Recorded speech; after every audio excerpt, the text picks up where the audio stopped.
Moriora in the headlines, one person is dead and a firefighter is injured after a house fire in Hamilton. Emergency services were called to a Claudelands address after lunch today. As firefighters worked to bring the blaze under control, one was injured when a ceiling collapsed. Cantabrians can be relieved. There'll be one day of dry weather before conditions turn nasty again. More than 90 millimetres of rain fell in Christchurch City between Saturday afternoon and last night. But Met Service duty forecaster Lee Matheson says a significant cold outbreak will be spreading up the South Island tomorrow night, bringing snow to sea level in Canterbury on Thursday morning. An Auckland lawyer is suing the Tongan government. Kahungunu Baron Awhiake is seeking compensation for the family of South Auckland police officer Kali Vungavaka, who was beaten to death in a Tongan police cell a year ago. He says the claim is for the 5 surviving children of the constable, 2 of whom are autistic. In international news, ending the Syrian conflict is being discussed by world leaders at the G8 summit in Northern Ireland. Russian President Vladimir Putin continues to support Syrian leader Bashar al-Assad. However, British Prime Minister David Cameron believes that he must go.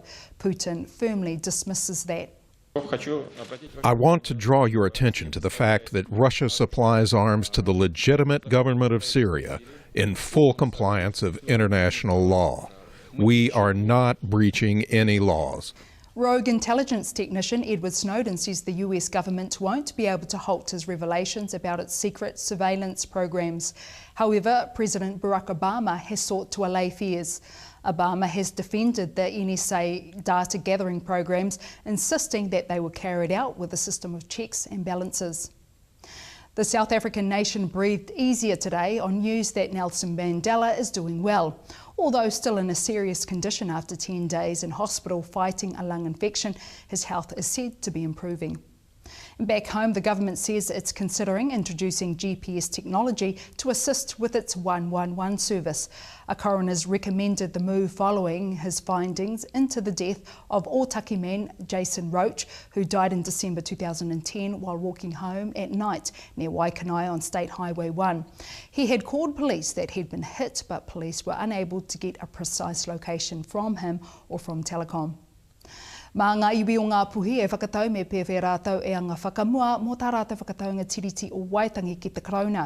Ko atu i te whetū te kaumārima ōrau o ngā uri e tautoko ana i te kōrero kanohi ki te Corona e ngā tau e rua kimuri.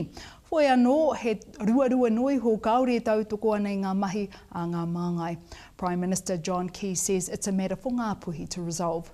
Whatever deal they do has to be, they believe, both fair and final, because the Crown doesn't re-enter those negotiations. So it's really important that the individual iwi members, as best they can, express their views.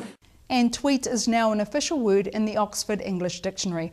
Although the word is already in the dictionary in relation to a birdsong, it now has an additional official meaning relating to posting a message on Twitter. I think I might go and do that myself. Koe rā ngā karere matua mai te whare kōrero o Rima, no hora mai.